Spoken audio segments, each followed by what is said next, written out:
Hello and welcome to The Right Idea, where we discuss the people, policy, and politics that drive Texas. I'm your host, Brian Phillips. I'm the Chief Communications Officer at the Texas Public Policy Foundation. And with me, as always, is my co-host, Derek Cohen. He is our Chief of Research. All right, Derek, we are 3 weeks into session. Any surprises? Actually, yeah, we had one just today.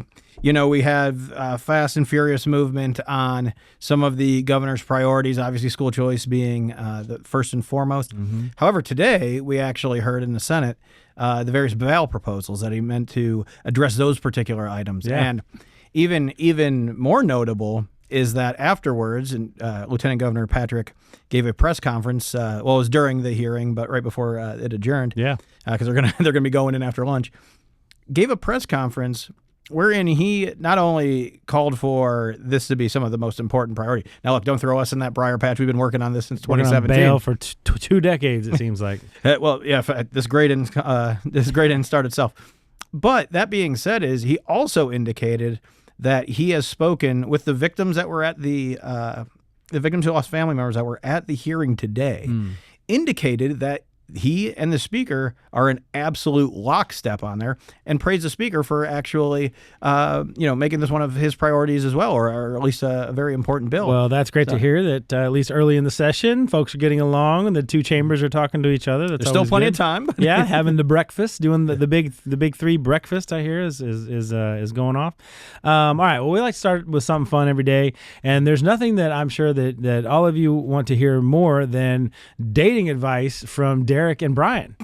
So anything to not talk about the Chiefs, huh? Yeah. I already went there at the very beginning. I had to. Throwing barbs at the Chiefs with our fabulous producer Jefferson, who I'll get his hot take in a minute. But we've got some Valentine's coming up, and I haven't been in the dating pool in a long time. But there's a controversy online about what is the maximum amount of time that you can date someone and not have to buy them a Valentine's Day present. So, like, if you met 2 weeks ago and you're dating, is it weird if, like, you're like, I don't know, should we do the Valentine's Day thing or not? What's your a lot of people advice on that, Derek? A lot of people make jokes about how middle-aged white men have podcasts and they just opine about stuff nobody cares about. Let this be a lesson that we are not that, huh? We're obviously navigating the narrow minefield as you laid it out in front of me. I would have to say probably, I think beyond a month is almost like that would be the de jure recommendation. You'd probably want to play it safe. Like if we're talking multiple weeks, it's just I don't know, man. It sounds like we're going to give advice for a lot of we're giving a lot of rope for some guys to hang themselves with, and I don't want to be responsible for their couch sleeping. On the other end of that is being married. I definitely have had these kinds of holidays come up when my wife is just like, oh, don't worry about it. That's a trap. That's a complete trap. Everybody knows that's a trap. Can we put Admiral Akbar on the screen for that one? Yeah. It's a trap. I almost fell into that trap, a couple years into marriage. I definitely have not fallen into that trap. Anniversaries, things like that, And of course, there's like 19 anniversaries. There's like the first date, the first kiss, like all these different anniversaries you have to remember. And it's like, we don't have to do anything. And then the years correspond with some sort of material that the gift needs to be in. Yeah, exactly. There's at least, one big one.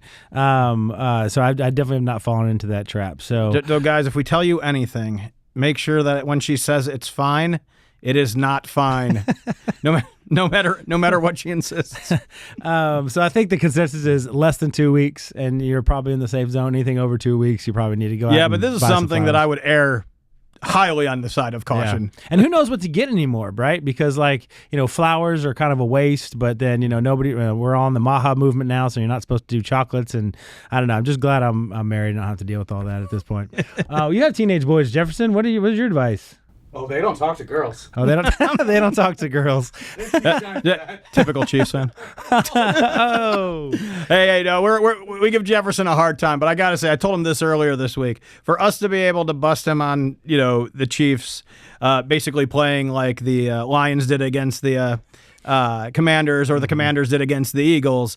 You got to get to the dance in the first place. And I don't think there's a single team in the NFL this year, even when they still had all their players, that could have beat that Eagles team. Well, I didn't have a dog in that hunt, but I was excited to see Xavier Worthy, who is a proud Longhorn, lifetime Longhorn, as much as one could. yeah, in that poor offense that they had. But anyways, it's a good harbinger for next year. Maybe he'll be a top receiver. One interesting stat from the Super Bowl. I don't know if you saw. They said during the Kendrick Lamar halftime show, Serena Williams actually crip walked further than Chiefs had yards in the first half. So someone actually did those numbers. And Mondi had the over. Yeah.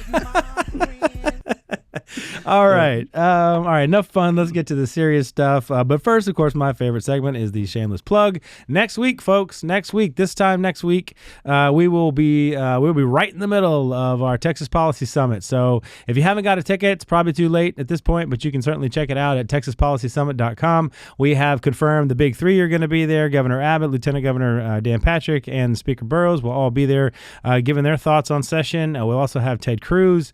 We are still in talks with some other surprises, some big surprises. Maybe some friends from the Trump administration might show up. We certainly will have a lot of legislative House and Senate members that are going to be on panels, but then also folks that will just be kind of there and mingling and networking.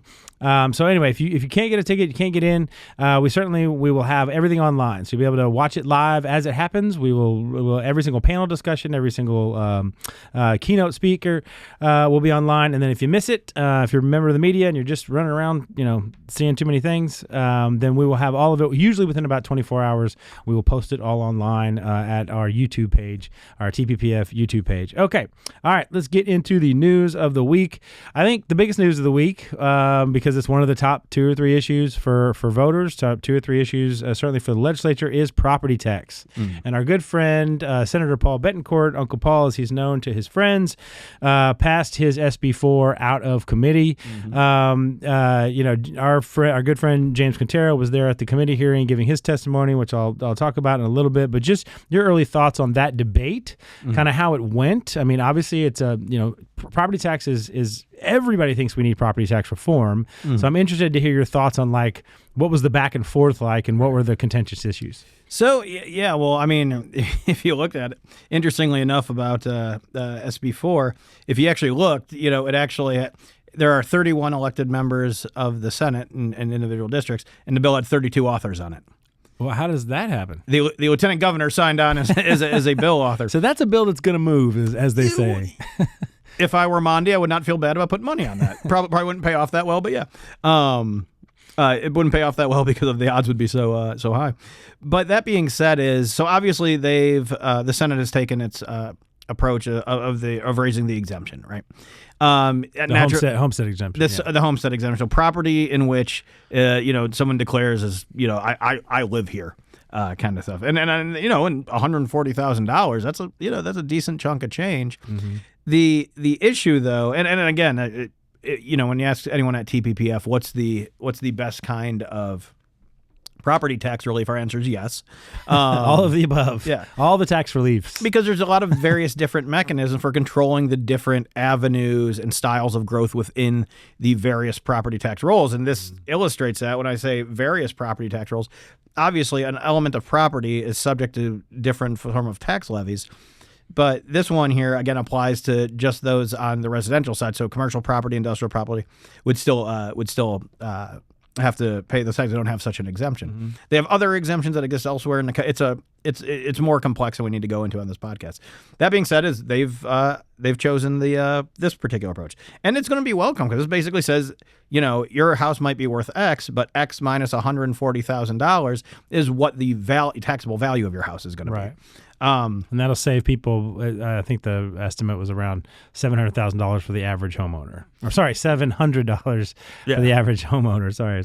Yeah, no, I was about to say, you want to save me $700,000? That'd be great. Unfortunately, I don't even, without any exemption at all, I don't have the property to justify that. Sorry. Edit. But that being said, is you're absolutely right. And so but what we've seen in, say, some of the House approaches, that they have obviously taken a more of a compression oriented, buying down the existing rate. Now, to be fair, we've also seen a lot of shenanigans, and we've talked several episodes about that with what's going on in the Vaders and all that. Yeah. The big thing, and I would say, regardless of if somebody is supporting the exemption approach, the compression approach, even the valuation cap approach, which is a different one we haven't talked yet about this year.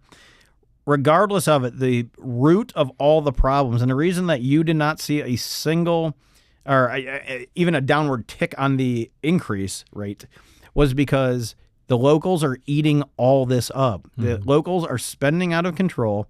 Of course, you ask them; they're all spending within their means. You know, not a single local jurisdiction think they're spending too much. Funny how that works. But they're all spending out of control. In fact, when we actually had the property tax relief that went through, what we need to start doing is just saying no property tax increases when this goes through. You know, because these locals are just not being responsible with the money. Our aforementioned friend, James Quintero, when he testified today, he talked about three things: a combination of aggressive rate increases, which is just straight up tax increases, large bond proposals, which of course have to be paid off. I mean, that's just borrowed money, and all of that money comes out of the money to service the new debt comes out of the taxes that they collect, and then an increased utilization. This is kind of in the weeds a little bit. A utilization of non-voter approved debt instruments like certificates of obligation, and we saw Amarillo fight that this year. Essentially, using essentially a tool, and not in the way that it was intended as a way to fund these big capital projects. That if the bond fails, you can't build this big auditorium. This is kind of the certificate of obligation is a way to get around that and go and find the $200 million you need for it anyway. Yeah, and 2023, everyone was talking about trans issues. One of the big trans issues no one was talking about was tax revenue anticipation notes that function exactly like what you were talking about. Yeah. And that's the kind of thing where, again, this is not voter-approved debt, which is fundamentally unconstitutional. And in that case, it was actually voter disapproved debt. Yes. So they actually had a election on it, and they voted it down, and then they went and got the TRN for it anyway. Yep.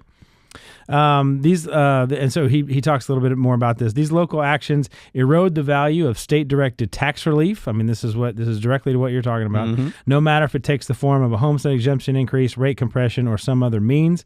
The erosion is most obvious with respect to last session's historic $18 billion tax relief. Much, if not all, of those savings are gone now, which is signal to the legislature the need for stronger taxpayer protections to complement the bill before you today. So his point is, look, this is all great. TPPF is all the above: compression, homestead, everything. No matter how they decide to do it, yes, we're for it. But none of it will. The average taxpayer won't feel it, and they won't see it in their tax bill if the locals are allowed to then go in and just scoop up all the savings that the state provided. And so, how do we get around that? What does a reform look like that would prevent the local governments from being able to do that? Well, I was going to say, now you're asking what is viable or what would I like to do? I would say no cities for anybody. No. Okay, wave a magic wand within reason. You can't do that. It's a magic wand. Do I get a magic wand or does it have to be within reason? You can't have both. It's 3 wishes then. You only get 3 wishes with the magic wand. Do I get to wish for more wishes? No, all joking aside, there are many things that they can do. I think the simplest of which would be any time that there's any element of compression specifically, just because that tends to be recurring and variable, that you basically it's basically a fixed tax rate. Like you don't get to raise the taxes on it. Now, because keep in mind, even if your tax rate doesn't go up, which all these vaders were tax rates going up, even if your tax rate doesn't go up, unless your house caught fire sometime during the year, your valuation probably did. Right. Therefore, your taxes went up. Right, which is kind of the game that they play. I mean, in some places, they've actually lowered the rate, knowing that the appraisals are all going to skyrocket. And then they spike the football, like, look how fiscally conservative we are. Right. So you just funded a budget that was $10 million bigger than it was last year. That's right. They collected $10 million more in money, but then can brag that they lowered the rate because they knew that the appraiser, all the values were going to go up. Okay, so they'll be looking at that. So now it goes to the House. There's obviously, property tax is number 1 or 2 or 3 issue. This goes over to the House. We'll talk about a little bit about this later, but we don't even have committee. I think today or tomorrow they're going to be doing today or tomorrow. I think the last I heard it'd be tomorrow, Thursday, but I wouldn't be surprised if you hear more. So how quickly are you hearing in the halls of the Capitol? How quickly do you think they'll move on property tax over in the House? Since it's an emergency item, they can go full bore if they need I would to. imagine immediately. Once the committees are set, it is at least custom. I don't know, it doesn't necessarily have to be followed through, but it is at least custom to then hold an organizational meeting where simply put, let's say, we'll use Crimger, because obviously criminal jurisprudence I have the most experience in. We'll use Crimger as an example. Whomever would be the chair of Crimger, previously it was Joe Moody. Given the new rules, he will not be returning as chair. He would call a meeting in which various groups and individuals that are active in that space would then say, kind of give their 30,000-foot perspective of the criminal justice system using this committee still, and basically say, here's what we should do. And then, again, the chairman or chairwoman will take that under advisement as they kind of move forward. Now, again, there's no obligation to do that, but it is custom, and it also helps new members of the committee get to know the various folks who are going to be darkening their door more often than not throughout the session. So they can do that, but they could also do that and then have those hearings. What I would anticipate is that you would probably see a declaration of priorities first. Everyone trying to knock out that first, as soon as committees are announced, them announcing first hearings immediately, them knocking out that organizational hearing, and then just going hammer and tongs on those particular priorities. Property tax being one. I imagine whatever the House equivalent of the bail push is going to be as well. And I think that just judging by some of the comity that we saw today, I think that I'd actually say both those items are probably closer to a handshake agreement than we might think otherwise considering. Especially over the sort of disputes of the last couple of sessions, because then, of course, the House version may look a lot different than the Senate version, and then they'll have to go to conference committees and kind of hopefully not use social media to well, I was just saying, there's going to be social media, there's going to be conference committees. We'll get there when we get there. Yeah. All right. Well, I wanted to because I wanted to get to this another story, kind of backing up and looking at more national scope. I wanted to talk about DOGE. I want to talk about the Department of Government Efficiency, just because it's everywhere. It's literally every day there's some new big story, new big. So the newest one is the Department of Education. Of course, this is the department that is now the quasi-governmental department. I don't think it's a real department, but of course is being managed by Elon Musk and I guess a handful of his handpicked folks are going through the budget. Kids with backpacks. Various agencies, the nerds are taking over, but so far, especially for conservatives, we've been talking about doing this kind of thing for a long, long time, going line by line, and maybe it's in the context of Congress doing it over necessarily the White House, but there's certainly been talks about the White House going through and making cuts and efficiencies.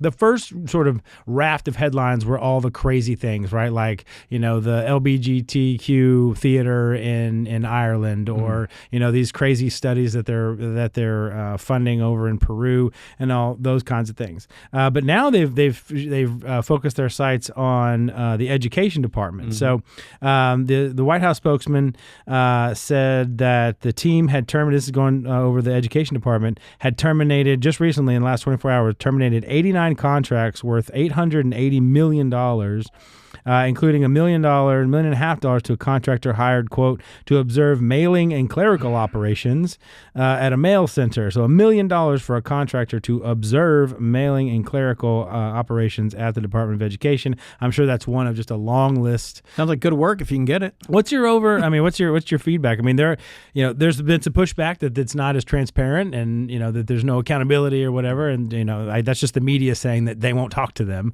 Yeah. But what's your overall thought on DOGE so far and kind of the waves that it's making?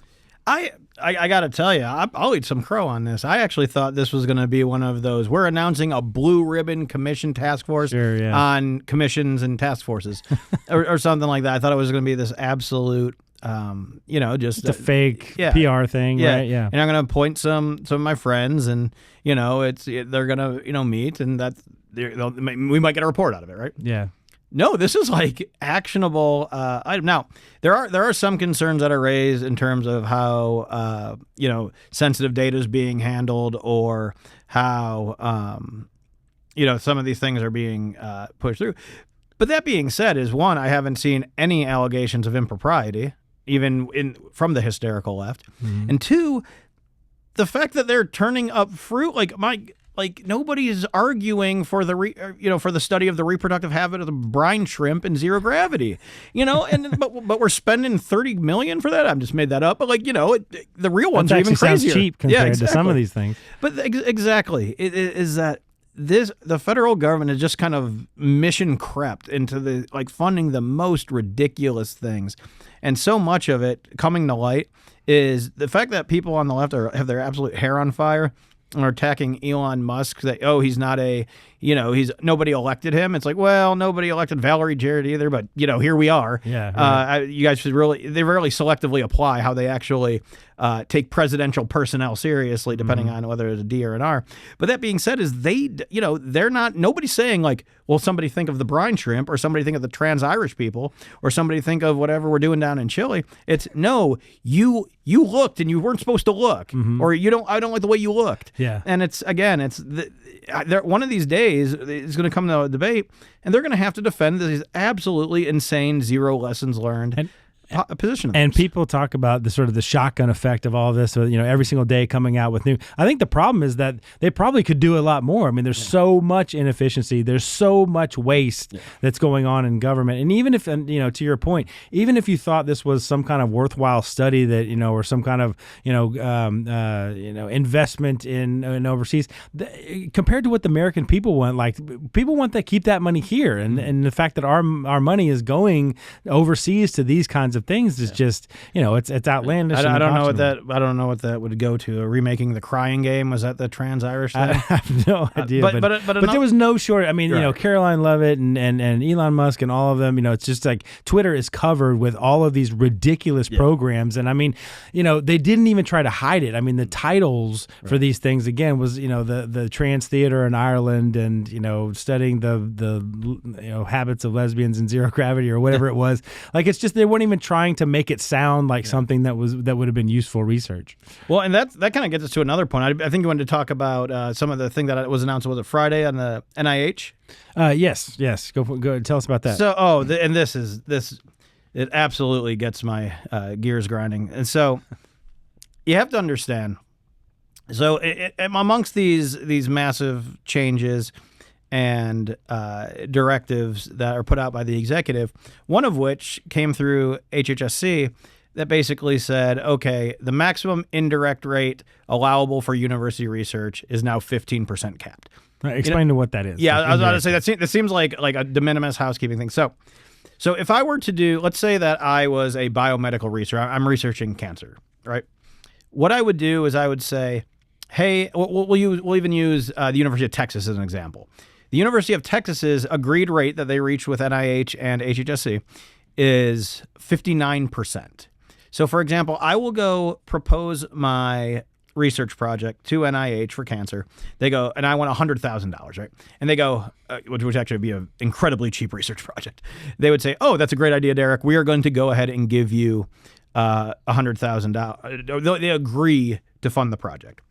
What then happens is the tower comes along, tax on another $59,000.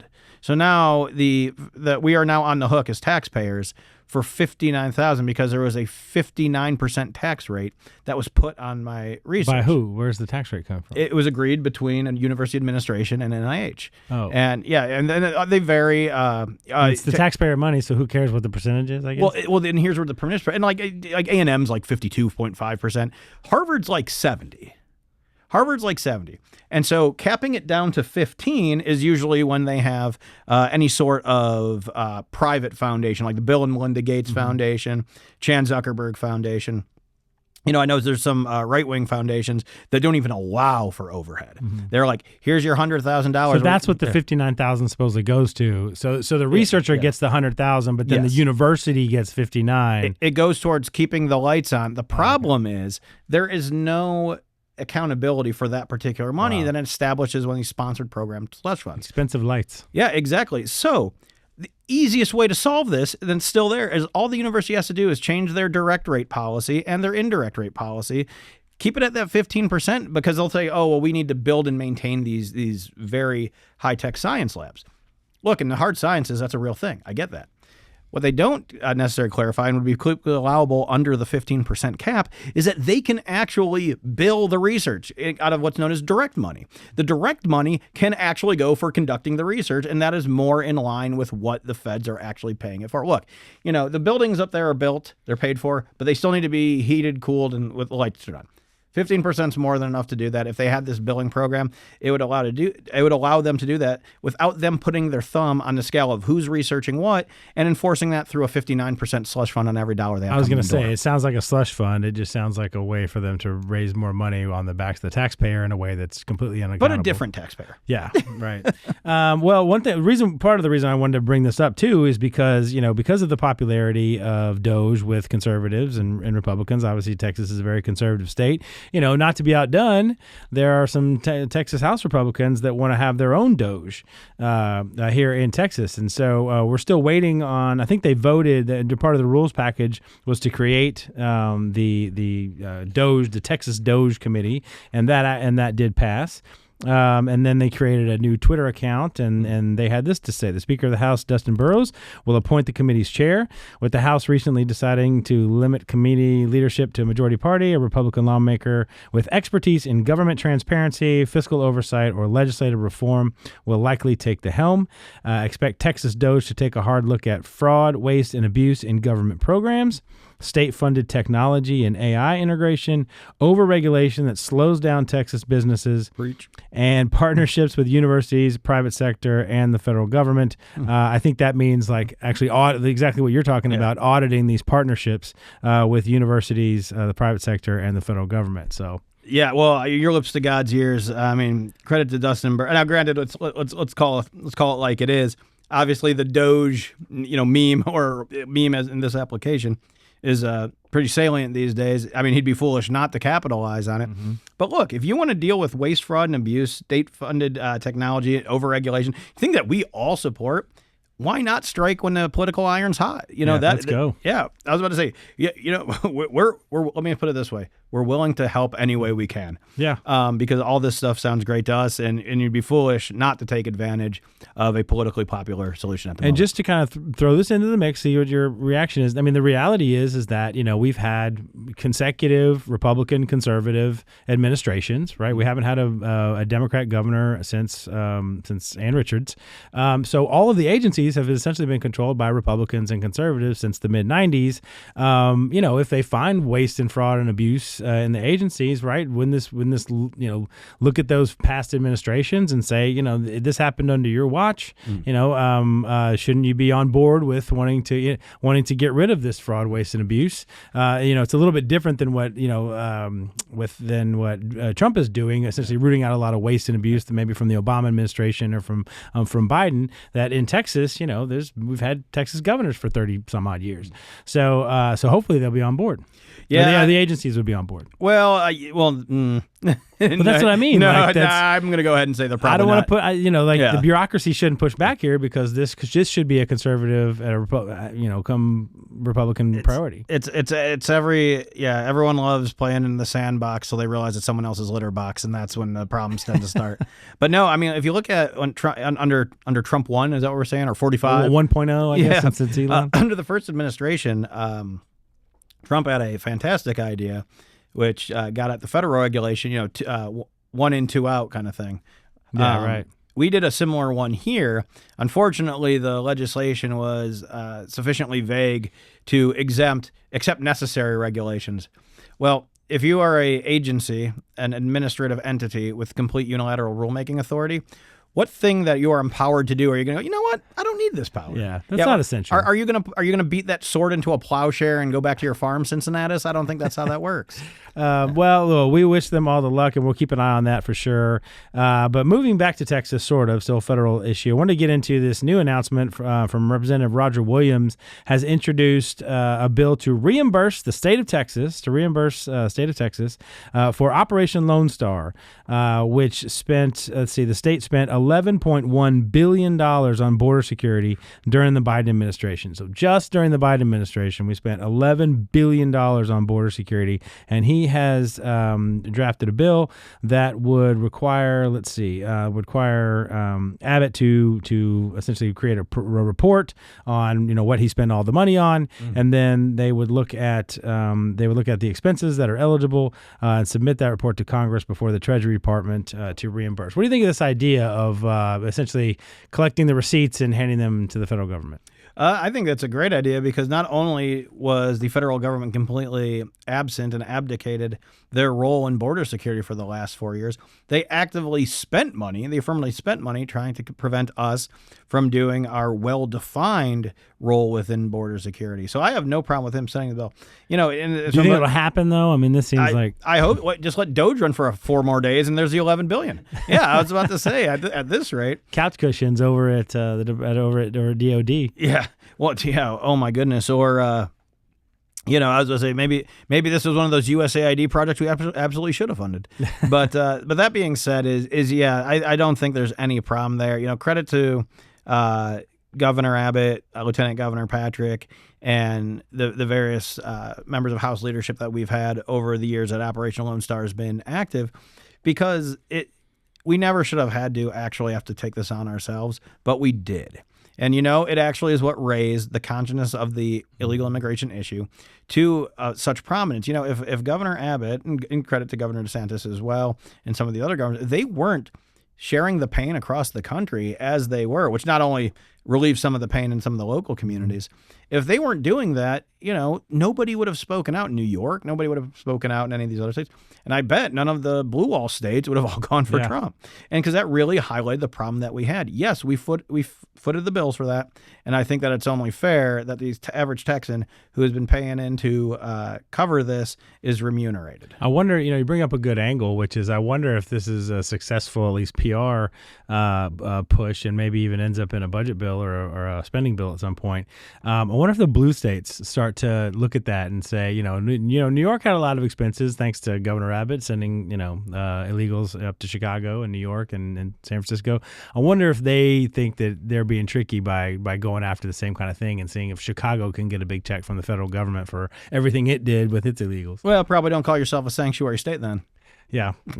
Good point. All right, well, let's move along. A lot to get to today, and I wanted to get to some polling. Of course, our segment survey says we like to talk about polling a lot, and we just got some internal polling here at TPPF with our good friends from WPA that do all of our polling. I wanted to throw some numbers at you, Derek, and see what you think about some of these polling results.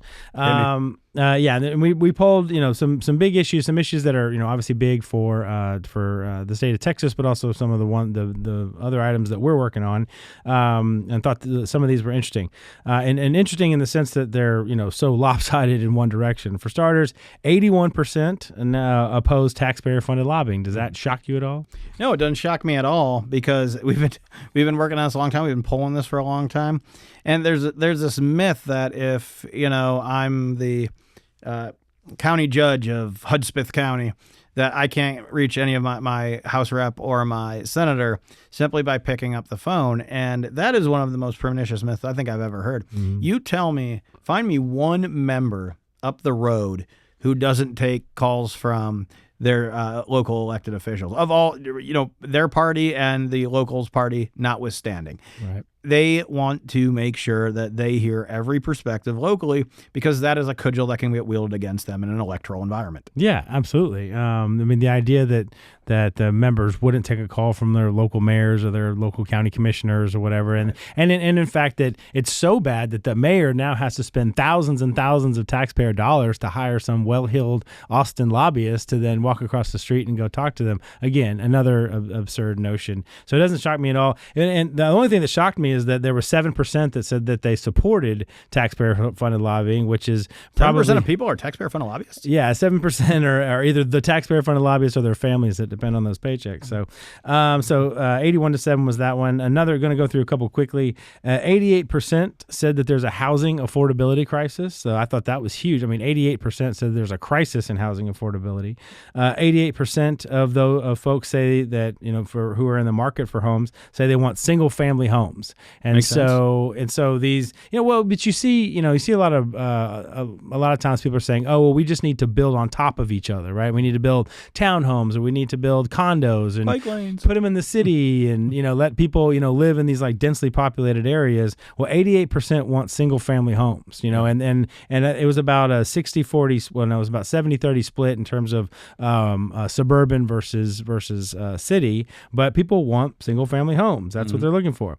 83% say property taxes are a burden, and we've been asking that question for about 4 or 5 years. 83% is the highest that we've ever seen it. 83% say that property taxes are a burden. So this goes back to that idea that, like, even though the Texas legislature is year after year, session after session, giving historic levels of property tax relief, the people just aren't feeling it. Again, I just want to hang out with that 17%, live how they live. Yeah. Who are the people who aren't burdened by this? They got property taxes? No, you can have my compression. I'm good. On some other policy issues, one of the big things that we're pushing here at TPPF is a state border security agency, so a state agency that complements the federal agencies, but is under Texas control. We got there was 65% supported an idea like that, just 27% oppose that. So 65-27 in favor of a border security agency. Nuclear still gets a majority of support. 55% still support nuclear as part of the grid. And then you mentioned bail. So I'll throw this out to you. We looked at some questions on bail. The first one, trying to understand, because most people don't understand bail policy, right? Like it's they see the headlines of people who are on bail, who got bail that then commit more crimes. I can attest that most people do not understand bail policy. Don't understand bail. So we asked a couple of different questions about what people thought about, these situations. 70% say that accused criminals will likely commit likely to commit another crime while they're out on bail. That's a lot. 70% people think that, like, if you're accused of a serious crime and they get out on bail, that person is likely to commit another crime. So that kind of sets the environment. Okay, well then what should we do with bail? 40, and it turns out people are split. 47%. A plurality said that they were in favor of limiting bail. So, you feel like someone's going to commit a crime while they're out on bail. 47% say, well, we should limit then bail based on our concerns about public safety, versus 36% that said, look, whether or not you're accused of a serious crime or not, you're innocent until proven guilty, so you deserve bail, even if we think that that you're going to commit another crime, or that you're likely to commit another crime. 36% said, look, the Constitution prevails here. You're innocent until proven guilty. You should have some form of bail. I'm completely sympathetic to that argument, but the issue is, and if you look at the legislation that's been filed, this is not somebody Andy Dufresne, who gets brought in for murder, his only thing on his record, and that's it. He was framed. We all know it. Well, I mean, spoilers. Spoiler alert. Sorry, yeah. Spoiler from a movie from the 92 or whatever. Yeah.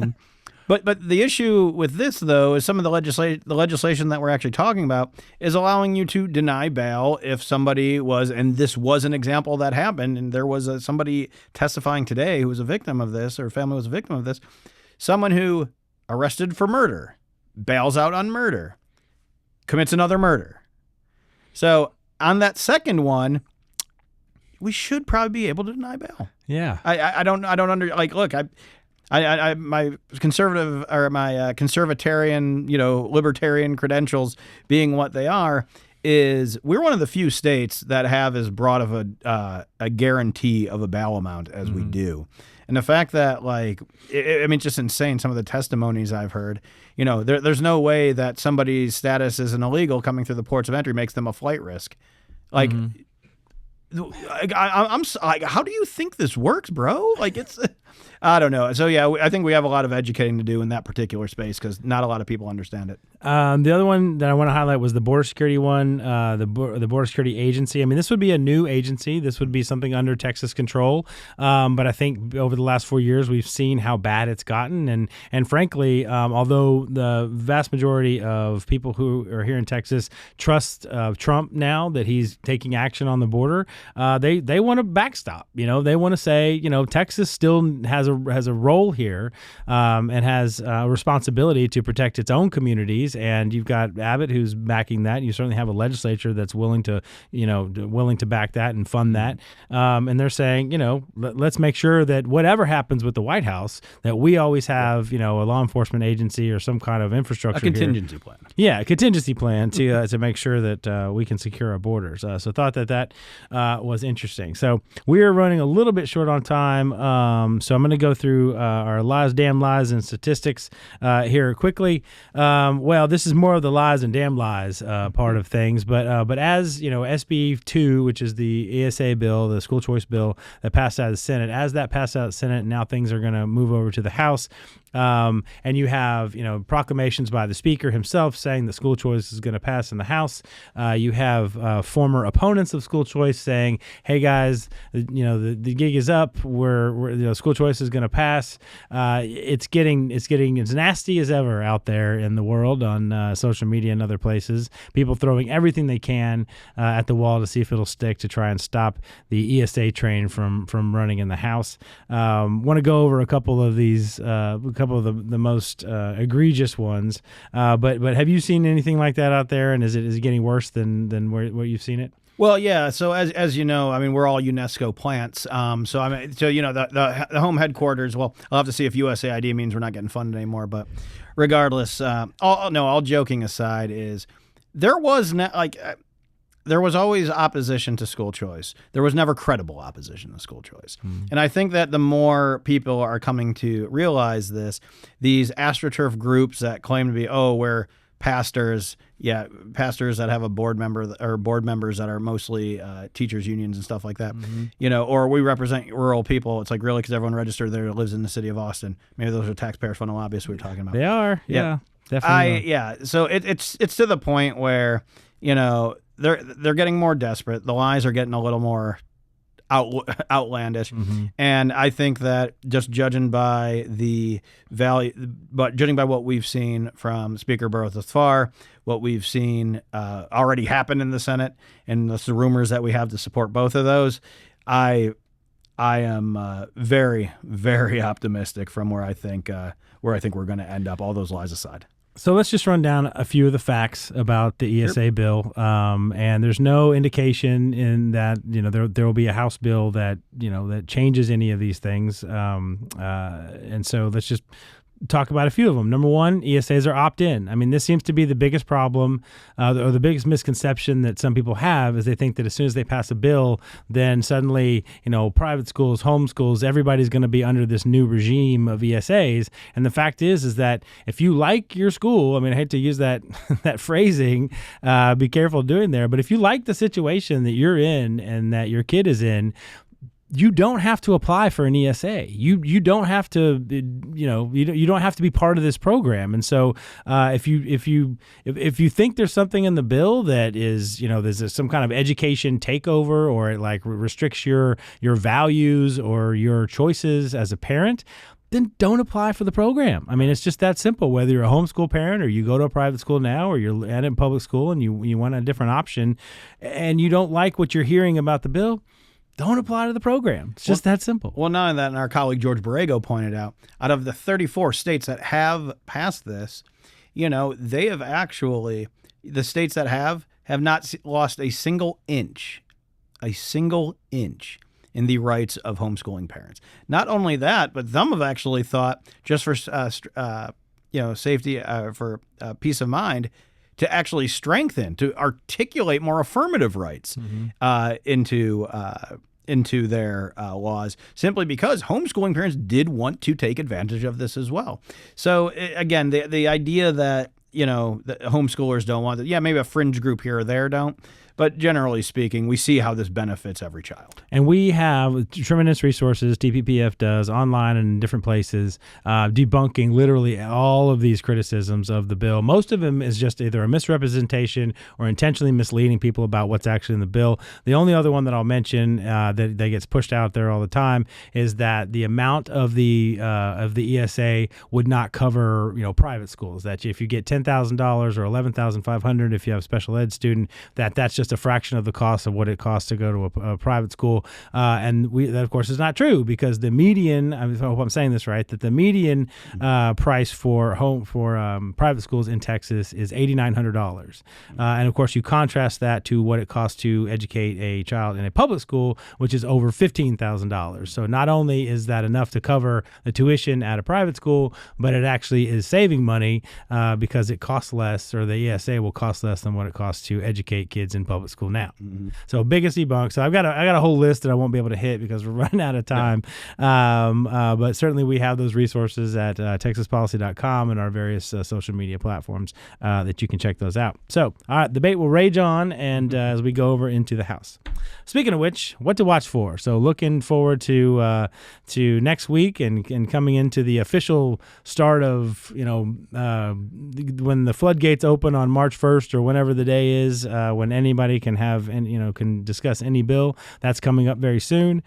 So what are you looking for in the Texas legislature in the next coming weeks? Well, I know specifically what you're looking for, so again, I'm not going to take that. So I put it in the notes I give you, so that's as you put it in the notes, so I feel like I can't take that. It's Brian's thing. Hey, pitchers and catchers reporting. That's what I'm looking forward to. Oh, okay. A good sports reference. I like it. Mine was House committee assignments. I think the rumor is tomorrow. So it'll be within the next 24 hours. Next 24 hours? As of, this is Wednesday afternoon? I know Jefferson doesn't let us see the outside when we record, so I have no idea. So you're looking forward to baseball already, huh? Absolutely. We should, one of the things I would commend people to on the resources that you've plugged earlier is we actually have an interview I did with Dan McLaughlin from National Review. His Twitter pseudonym's Baseball Crank. So I would highly recommend reading Dan McLaughlin on everything from the designated hitter to the ghost runner to the pitch clock. He has controversial takes. Love it. I love it. All right. So while we have 1 minute left, I'll see if Jefferson has any reasons / excuses for what happened to Patrick Mahomes and the Chiefs on Sunday. There are 5 long stages of grief. The 5 stages of grief. So the last one is acceptance, I suppose. Ain't there yet. And he's not there yet. I think we're all not in acceptance because we thought it was going to be a good game. I think that we're all disappointed in what happened. But I will say, shout out to Xavier Worthy, lifetime Longhorn. He had a great game, and hopefully that is a good... Nobody can beat that defense. So. Yeah, that'll be great. All right. Well, thank you again for joining. Thank you for listening. Thank you for watching. And we'll see you on the next show. As we always like to say, in the immortal words of Sam Houston, do good and risk the consequences. We'll see you next time.